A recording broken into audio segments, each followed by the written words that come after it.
Je crois que j'ai toujours été obsédée par la langue et les mots parce que je pense que petite, j'étais une enfant qui maniait pas du tout ça, qui avait un problème de timidité anormale. Et je pense que c'est l'endroit de réparation, de se dire voilà, on va pouvoir se comprendre, on va pouvoir trouver une issue aussi à nos problèmes. Dans mon film, je montre à quel point ça n'est pas simple de se comprendre, quoi.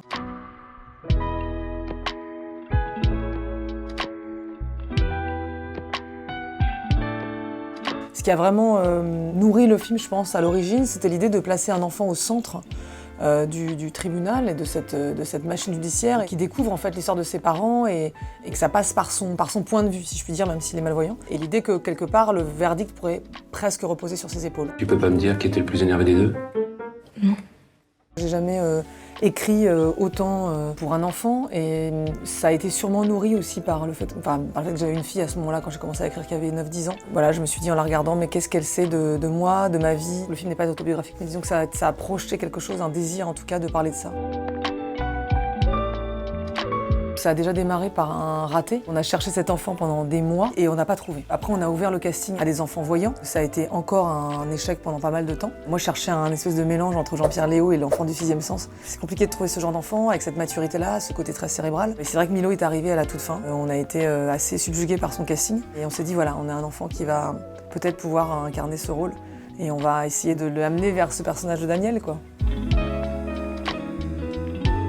Je pense que j'adore filmer les animaux, ils nous remettent à notre place. Il y a quelque chose qui triche pas, le chien ne peut pas mal jouer déjà, ne peut pas être faux. Donc ça nous ramène à une absurdité, quoi. On doit faire avec lui, on doit se mettre à sa hauteur. C'est aussi ça, c'est pas juste filmer un faire-valoir comme ça a été fait pendant des dizaines d'années, c'est-à-dire de filmer l'animal comme un faire-valoir de l'homme, mais vraiment comme un personnage. Ce chien dans le film, c'est à la fois le double de Samuel, c'est le fantôme du mort, et en même temps c'est la prolongation de cet enfant qui ne voit pas. Et c'est un peu celui qui aurait été témoin de tout ce qu'on va essayer de découvrir dans le film et qui ne pourra pas parler.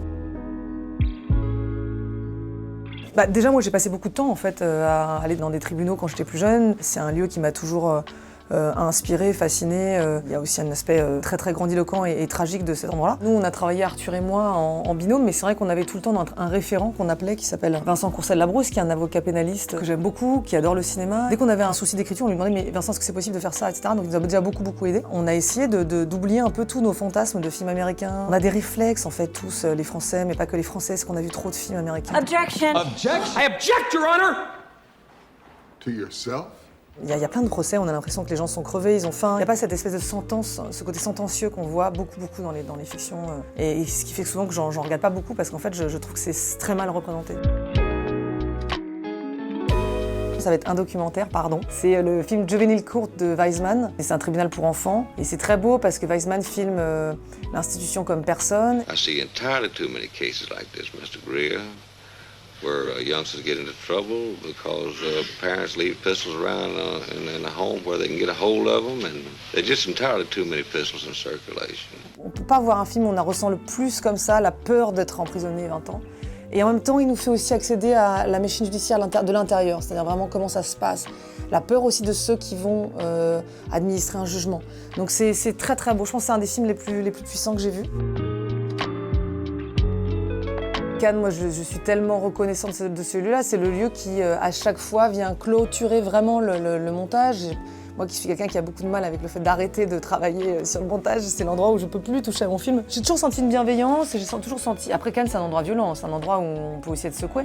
Mais c'est vrai que moi j'ai eu cette chance-là d'avoir toujours eu mes films pour l'instant là-bas. C'est un endroit qui vénère le cinéma, qui le sacre comme aucun autre endroit le fait. C'est une joie et j'ai beaucoup de chance, quoi. Et puis d'être la troisième femme à avoir cette palme, c'est évidemment... Enfin, ça donne du courage pour la suite et aussi pour celles qui arrivent. L'idée que maintenant, j'arrive à un moment de ma vie où je vois aussi des gens de ma génération avoir des prix. Julia, moi et beaucoup d'autres gens en fait de ma génération, on regardait les Césars en regardant en fait la génération d'après avoir des prix et on se disait on va être jeune jusqu'à quel âge, parce qu'on se disait on est jeune. Moi on m'a dit que j'étais jeune pendant 25 ans et voilà, là c'est assez agréable de se dire que c'est aussi notre moment, quoi. Voilà.